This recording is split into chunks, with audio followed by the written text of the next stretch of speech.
We're joined today by Mark Meyer, a world-class realtor with Engel & Volkers. Mark is a top 10 agent in the Hilton Head Island multiple listing service. He has over 25 years of full-time real estate experience and helped over 2,000 families buy or sell their homes across the United States. He was a top-selling agent in Syracuse, New York for a number of years before selling his company and relocating to Hilton Head in 1997. After becoming a top agent with Sea Pines Real Estate Company, he made the decision to open Meyer Collins Real Estate in 2001. In 2005, he sold his half of the business to pursue other interests, but missed the fulfillment that real estate brought him.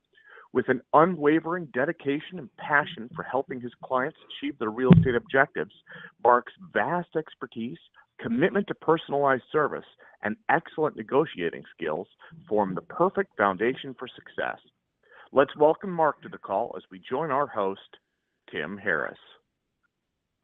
Mark, thank you for being my co-host today. Julie appreciates the day off. Thank you so much. You know, it wasn't.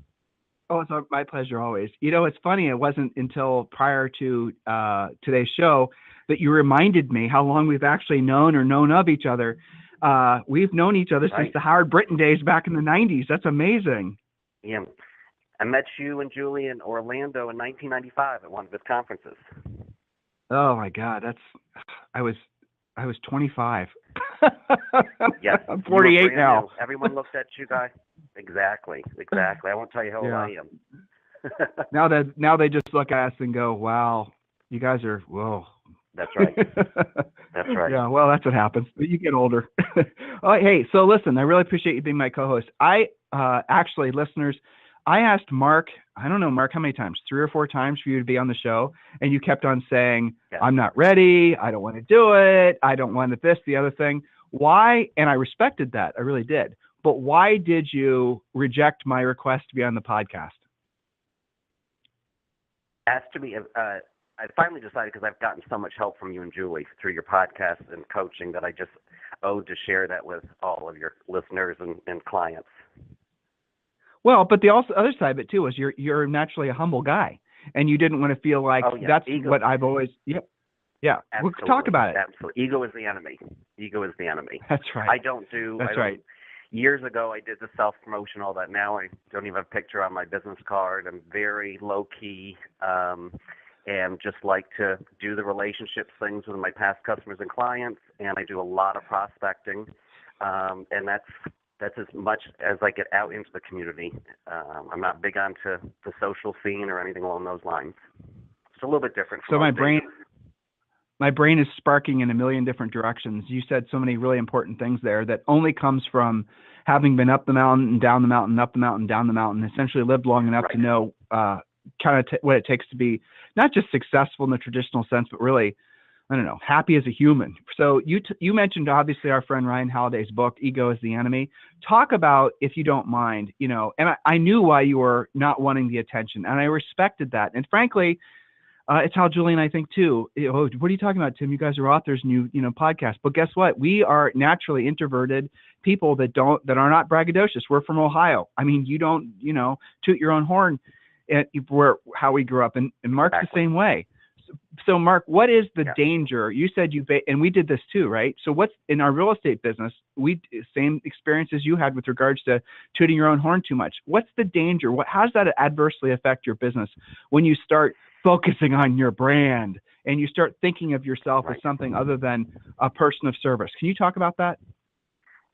Yeah, it's a form of the easy button. I think that's the problem that you have, is say, well, it's easier for me to spend the money, and I have one of those moving trucks, the biggest waste of money I ever spent. But it was easier than getting on the phone and making 50 calls a week, and connecting with people. And the same thing with, postcards with all your awards all over them, and the self-promotion that took place. It definitely has. In the time frame back then, it was probably better than it could ever be today, and I would never do it today. It's a waste of money. I don't even do any mailings. I do mailings. Cover there though. Well, but go back to what you just said, because it's important that people understand a lot of the stuff that they're being taught today about how to build their businesses. And we have a lot of non-real estate people that are listeners too. They're being told to do all this self-promotional crap. And what you guys got to see is the No. people that are trying to sell that to you are just trying to basically manipulate your ego into wanting the attention that comes with that type of self-promotion. That stuff maybe at one point, and I think Mark is being generous, it may have been able to make, we had a moving truck too, Mark, back in the 90s. We had a 24-foot moving truck, and I can count on 0 fingers how many actual transactions we got from that. But we lent it out to our customers. We did all that, but we got no business from it. And all this other self-promotional crap, you get really virtually no business from it. And it's been proven so many times to be really largely ineffective and an enormous waste of money. And then your ego gets wrapped up in it. And then you start getting sort of off track of why you got in the business in the first place and all that stuff. I don't want this to be a coaching call. You know what I'm talking about. But that same stuff is being taught. That same crap is being taught today. And nobody seems to be willing to tell the truth to agents out there. And agents are foolishly, because they're out of, being direct, out of ignorance and out of lack of exposure, they're believing that those things work. So if you could grab hold of the Mark of, 20 years ago and tell them the truth about all that stuff, what would you say to them? Yeah, I would say take it from us who've been there, done that, and spent a lot of money. There's no sense in doing that. I mean, I wish that there was podcasts and training and you guys were around when I first got in the business, because I remember just, spending a lot of money thinking that you have to spend money to make money. That's kind of how the mantra was back then. And at the end of the year, I'd have, the same as a teacher's salary, at the end of the year, way, way back. But I just think if people follow your book and follow like fanatical prospecting, that's the key. Those two things sum up everything in my book.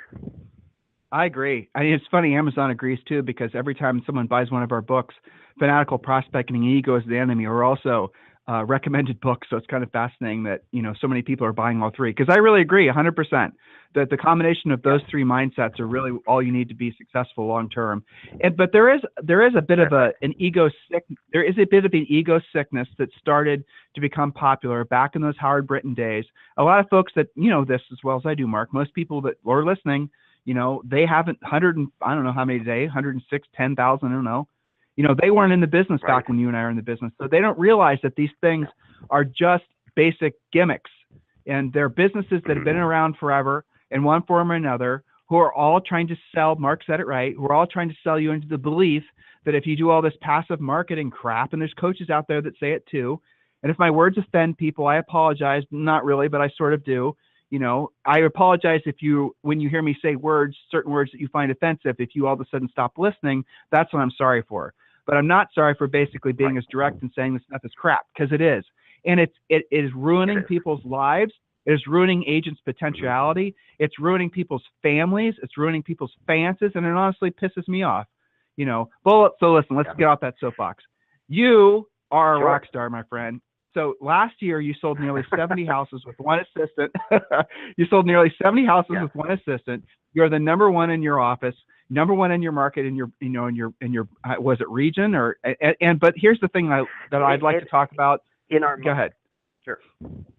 In your market. Well, I'm not going to press. My market is based upon a lot of them are teams, and companies here do it as a whole team. There would be 80 people on a team, and they're listed as one person. So if you took all the single agents, then I was in the top one or two. The other one was a builder's rep. So, but let's be honest, nobody cares. Sure. Yeah, but Mark, right, you know this. Nobody cares. Exactly. Buyers and sellers can give a rat's ass. So but here's what does matter. You sold nearly 70 houses with one assistant, and I'm not going to. If you want to talk numbers, you can. If you don't, I respect that. Some people don't want to talk about revenue. Some people don't want to talk about net. But listeners, here's what and it's up to him. I'm not going to make him uncomfortable. He's my guest. But here's really what matters. If you sell nearly 70 houses and you have one assistant, I'm most assuredly paying less than $50,000 a year to, you are making hellacious profits. And Mark, are you buying any of your business? None okay. at all. So I always feel if you want Zillow leads, get a lot of listings and put them on Zillow. Yeah, don't even talk to me about Zillow. All right, so you have your average sale price, and well, but seriously, right? I mean, come on now. Agents who are taking out ads to try to fool potential buyers into thinking that they're the listing agent on somebody else's work. And, come on now, folks. Is that really how you want to build your business around that kind of, I don't know what we want to call it, white lie, just being nice? But Mark, let's specific. Sure. What's your average sale price? $425. Okay. In your market what's the average commission? Average commission 3%, 6%. Okay, so 6% total. 3. So gross revenue when you're selling, again, if you don't want to talk about this, fine. Tell me to back off, and I will. But if you're selling 70 houses and you're making an average of 400 times $12,000, the total revenue off that before broker splits is, what? I can't even do that in my head. Hold on. 840. Okay, 840. Thank you. Okay, and if you're not buying leads, and you're not doing any goofy branding and not wasting any of your money, you're making as much money from a team that has to earn a team leader. And listeners, listen to what I'm saying. I promise you, you're not going to hear this anyplace else. Mark is making as much net profit, well, maybe even more, than somebody who runs a team that earns $8 million in commission, because most people running teams are lucky if they make 8% or make 10%. Wow. So here's another thought for all of you. Most brokerages make only around 3%, and the owners are making less than Mark. And for them to make similar money as Mark, they're probably having to have, I don't want to talk out of church, because I look at brokers' numbers all day when I coach some of our high-end agents. But let me tell you, you're making more money than probably most agents and most big-named agents are, because of the fact that you're running your business smart. So anything you want to tag on to that to help emphasize that point? Yeah, exactly. I think a couple things is that I chose, when I hired an assistant, I was brand new back in the business. So I hired a 25-year-old kid who was a paralegal, working part-time at a paralegal office nearby, and he had no experience. So he took a gamble, and I took him on, and choice I had. I could have easily gotten a seasoned, assistant, but I wanted to ramp up my business the way I wanted to ramp it up, and that was through prospecting, not doing the mailings and all of the cost-effective things. So it worked out well, and I did my net was very good, but it will definitely be better this year because we made some mistakes along the way.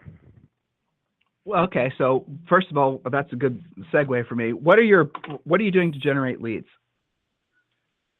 I'm sorry, I missed you. I'm sorry. What are you doing? What are your lead generation spokes? What are your primary sources of business? Yeah. Sphere of influence is the number one. Number two will be expireds and withdrawals. Number three is going to be past customers and clients.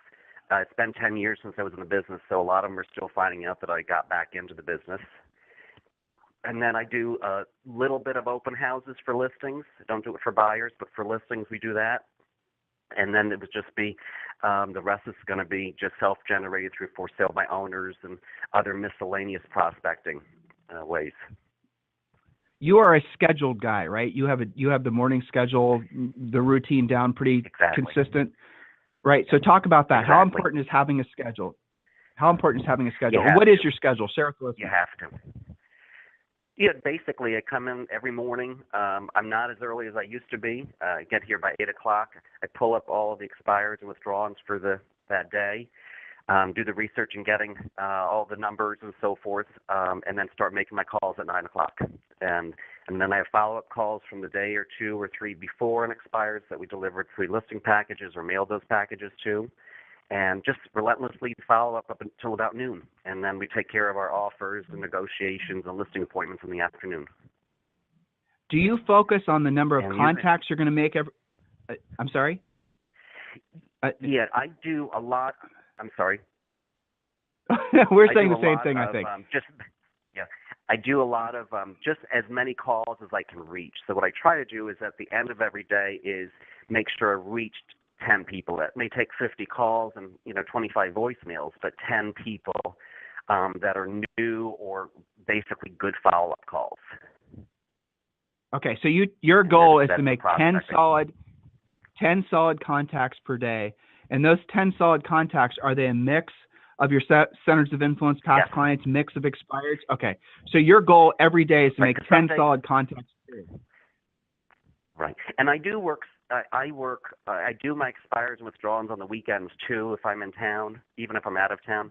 So I do, because I find that a lot of agents don't work the weekends. So I'll work 2 or 3 hours on a Saturday or Sunday, because it's easier on those weekends to catch those people too.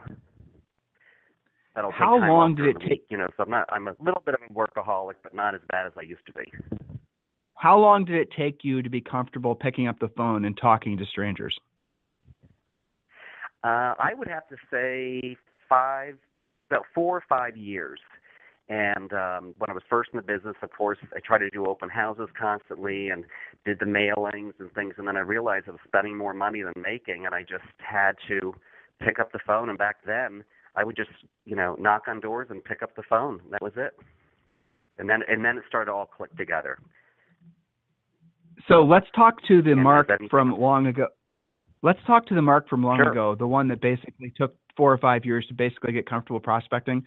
If you could talk to that Mark Yep. now, and if you could give him maybe 2 or 3 suggestions on what he can do to get comfortable at it in, say, 4 or 5 months versus 4 or 5 years, because there's really no reason, in retrospect, I'm sure you'll agree that it should have taken that long. What would you have done differently? Maybe No. 2 or 3 points to the listeners. Absolutely. Would first make sure to read and listen to your book, and also read that Fanatical Prospecting, and really learn as much as possible. I call that your own college education in real estate. And then just do it. Just go up and down the street, knock on doors, and just get over it. And same with the phone calls. And that's the key. And I would have done that a lot earlier if someone had told me to. There's no question. I was in an office, that had a lot of seasoned people with, they just got call-in business all the time. I was one of the only new ones. So I really didn't have any direction other than I had top producers near me, but they had call-in business. When you were in the business originally, about the same time Julie and I got into the business, prospecting was seen as something only new agents do, or sort of like the fringe agents. Marketing and branding, as it is now, was very popular. And because agents were all gravitating towards the thing that they could do that would somehow passively have it so people called them, because the nature of an inbound lead is different than the nature of an outbound call, right? So that was the belief that you could build your business around that. And I think you were generous in saying that maybe back then it worked. I suppose it did, but the reality of it is now it's oversaturated and nobody pays attention to that stuff anymore. And what's fascinating is, having been in this industry for as long as both of us have, Mark, is that the pendulum has swung back, right? So now that everybody's doing online passive, nobody's picking up the phone effectively. And so if you go and pick up the phone where everyone else is trying to do this passive crap, people are going to actually be receptive to you because there's a voice on the other end of the phone. It's not just some stupid message on Facebook. So I hope listeners are understanding the power. Well, did you resist originally being scripted, knowing, having basically being scripted, or did you try to wing it? What was your approach? No, I resisted, as most people do, and then realized that the only way to do it is to have it perfected. It's just like a actor that gets on stage. If they don't know their lines, they're not going to have a good performance. And that's how I feel when I get on top of that phone, is that I have to be up and have my scripts and everything down completely. Now I don't have to look at any paper, but it took me years to become paperless in front of the phone. And you have to have scripts. There's no question. Why did you resist originally? Do you even remember? Fear. Everyone has that. It's like, a fear of rejection, and I remember someone just swearing at me or hanging up the phone, and I felt like nothing. I thought, oh my God, why am I in this business? But it's the best business you could possibly be in. And that took me 10 years to realize that. When I got out of the business, I wanted to do something else, and then I realized this is the best business ever. I completely agree. We have a lot of entrepreneurs in the business, and they send me emails. Tim, I'm in this business, the other business, and they say, "Can you help me? What's going?" And it's like I call them up occasionally, or they'll send me their numbers, and I'll look to see what their cost of doing business is and what their margins are, and the cost to get the business started. Are you kidding me? Get a friggin' real estate license, people! Oh, it's oh my gosh, crazy. Right, so crazy. You get a lot of business from your centers of influence and past clients. What do you do for those folks? For the listeners listening, how do you go about working that group, expanding that group? Yeah, calling and asking for the business is the number one thing. And what I do is alternate between a phone call and an email or text message. Depends on how busy those folks are and how many leads I've gotten. For example, if I get a lead from somebody in January, I really won't bother them until March. I won't call them in February again. But it's really the key thing is, and just calling and being a friend and saying hello and hope the kids are great. What do you think of the weather? Hope you get to the beach. Or I'll drive by their property if it's a second home and say, I just want to let you know your azaleas are out. It looks great. Just thinking of you. It's just those types of soft calls, I call them, but being in front of them. And that's the cheapest, easiest way. It is. And the other thing is that you don't have to, you don't have to say, this is a business call. You can say really nice, receptive things like, exactly what you just said. I was just thinking about you. I was just driving by your house. Your property looks fantastic. And you don't even overtly have to ask for business every time. You can just say passively, hey, by the way, if you run across anyone that I should be helping buy or sell real estate, please do, I would appreciate it if you consider passing my information along to them. When you say stuff like that, listeners, Absolutely. every one of you can say that, right? I mean, that's not something that's going to make you, I don't care how much you don't consider yourself a salesperson. You can say that, right? Of course you can. And it's easy and it's fun. Of course you can. Right. What's really surprising your too? Script of just sure. I just love. No, go ahead. Hey, is there any way that you can help me out? We're trying to achieve our goal this year. We're trying to, get the business going, and they all want to help you out. They all want to use that word. Can you help me out? I'd love the assistance if you don't mind. What's also fascinating too is not only are most people very receptive to you asking, they're pleasantly surprised that you asked. Because they appreciate the fact that you see them as somebody that could help you. So when you ask somebody for help, guys, you have to suck up your ego a little bit. But what you're doing is you're making those people feel important because you're asking them to help you. I don't know if psychologically, well, look, most agents, most people are so wrapped up in their own heads about, oh my God, what if they say this, I say that? What if they make me feel this way or that way? Guys, even though Mark hasn't verbalized this yet, I'm sure all of you are feeling this. Mark has matured to the point, or evolved to the point, or whatever word you want to use, to realizing that this business is about being of service to other people. When you have that as your prominent thought, I am in the people service business, that ego shit melts away. It doesn't ever go away. And I'm not saying prospecting is ever not going to suck. It probably always will, but it'll suck less because you're in tune with. Well, okay, so let's talk about that. It always will, right? And yet it's the lifeblood of your business. Prospecting is the lifeblood of your business. Mm-hmm. So how do you do it when you don't want to do it at the highest level? How do you do that? I really look at it it's like anything that you don't want to do. No one wants to diet. No one wants to work out. It's just healthy. It keeps my business healthy. It keeps my mind healthy. It keeps me interested in the business. There's nothing better to me than to secure a listing that was an expired with 4 other agents, and I'm the 5th one in the door. And love that. I just think it's great. Same with the for sale by owner. Be of service to them over the phone for 3, 4, 5 months, and then they finally call and say, hey, you've helped me out. I couldn't get my house sold. Now it's your turn. Come and list me. Nothing feels better than that. That's the prospecting works. It's the gratification of helping them out.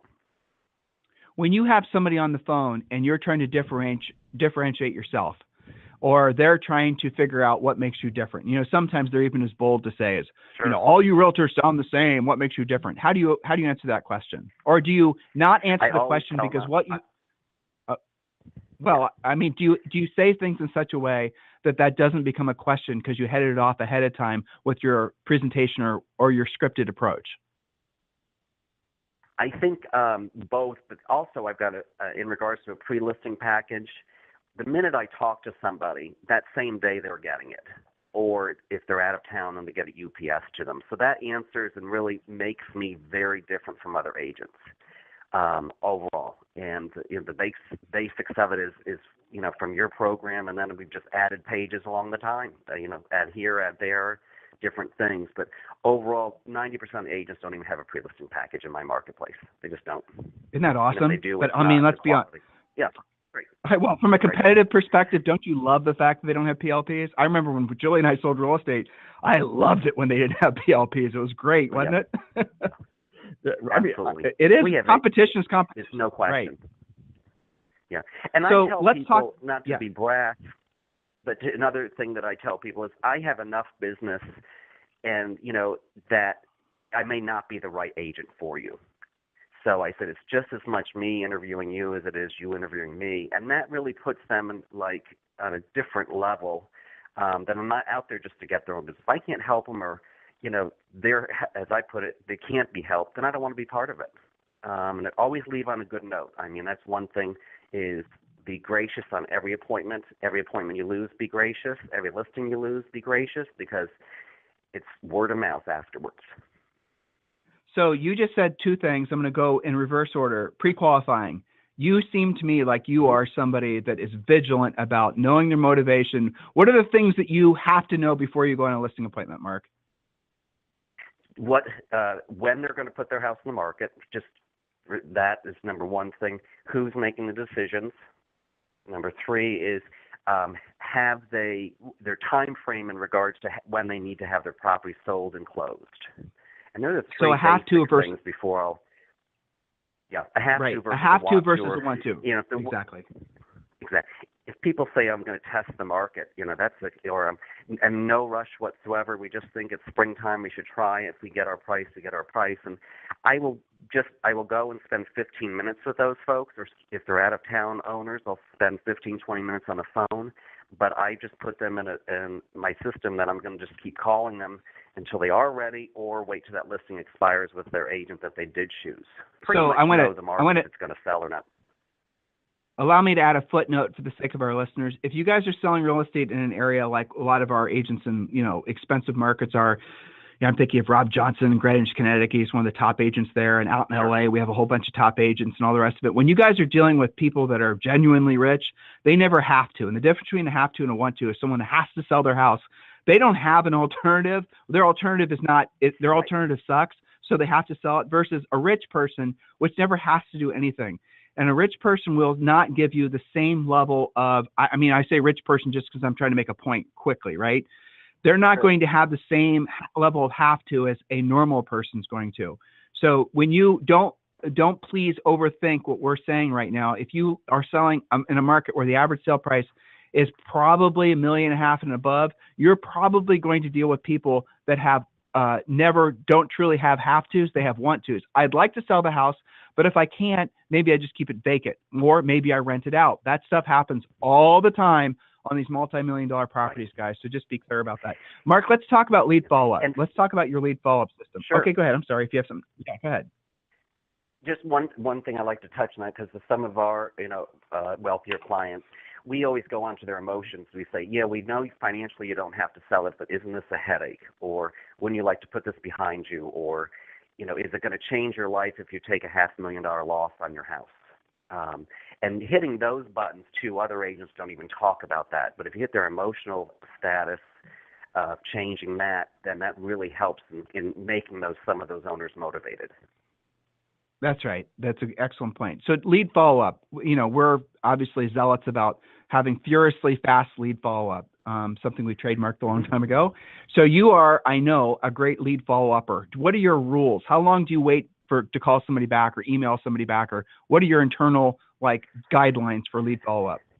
Yep.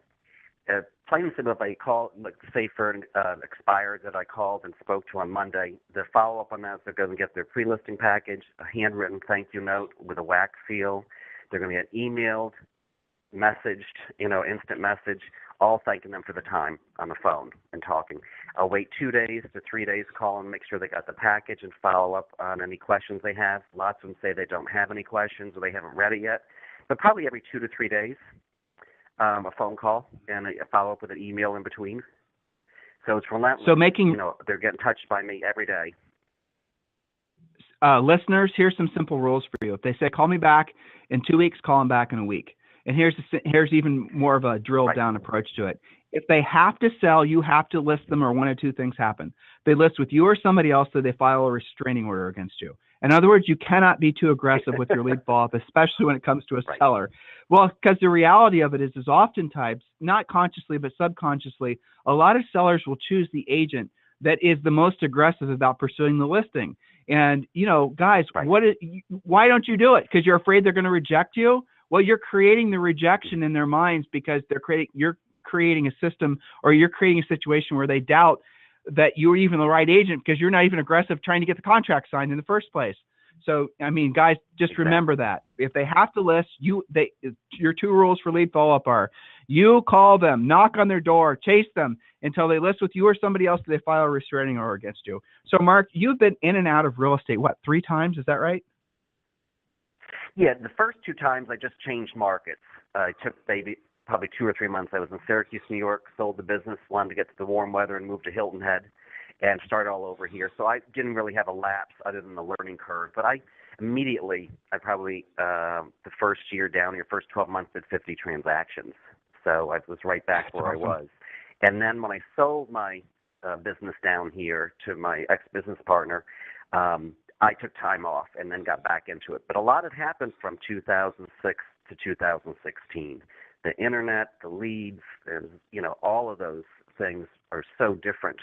But what was great is that the old prospecting ways were even better. I think it was easier to prospect this past year than it was 15 years ago because no one else was doing it. Well, you just said something. 2 things. Number one, listeners, I hope you heard what he said. He moved from New York to South Carolina, and within 12 months, he'd sold 50 houses. If you're trying to build your business based on branding and all this other bullshit that's trying to be sold to realtors, you're not going to be able to do that in 12 months. Because if you have a prospecting-based business, which has high margins, you don't have to wait for it to work because you're the thing that's working. Get it, guys? So listen to what he just said. Absolutely. That's really, really critical to understand that. Well, that's a hard lesson for people to learn, isn't it? Because they don't want to hear it. But, I'm not so sure they don't want to hear it. Exactly. I think it's because not many people are saying it anymore. And here's the second thing you said, Mark. Listen to what he said. He's in Hilton Head, South Carolina. I don't know how many of you guys know that market, but that is a fantastic market. Even in the recession, that was a great market. Nobody's prospecting, or at least not like you would think, because they're all doing the passive stuff. Now, I'm not trying to encourage people to become competitors with Mark on the phone, but the reality of it is all of you who have gravitated towards this passive lead generation, thinking you can buy your leads, buy your way to success, postcards, Facebook, blah, blah, blah, blah. All of you guys who actually have believed that that's not true, or if you're coming into the business now and you're being seduced into believing it's true, you are jumping into shark-infested waters where it is absolutely oversaturated because every other agent who's trying to avoid doing the real work like Mark does, they're doing the same exact thing. So the probability of you having anything other than a high credit card balance from spending all the money on those Google ads is about 0. Learn how to earn the business and earn while you learn. In other words, don't wait forever to get started actually doing the real work. Do the real work and learn while you're actually in the process of earning money. Our coaching program is not designed to make it so you have to sit around for the next 60 days and know the material. We want you to start using the material immediately and learn while you're earning. Mark, what has coaching and training over the years meant to you?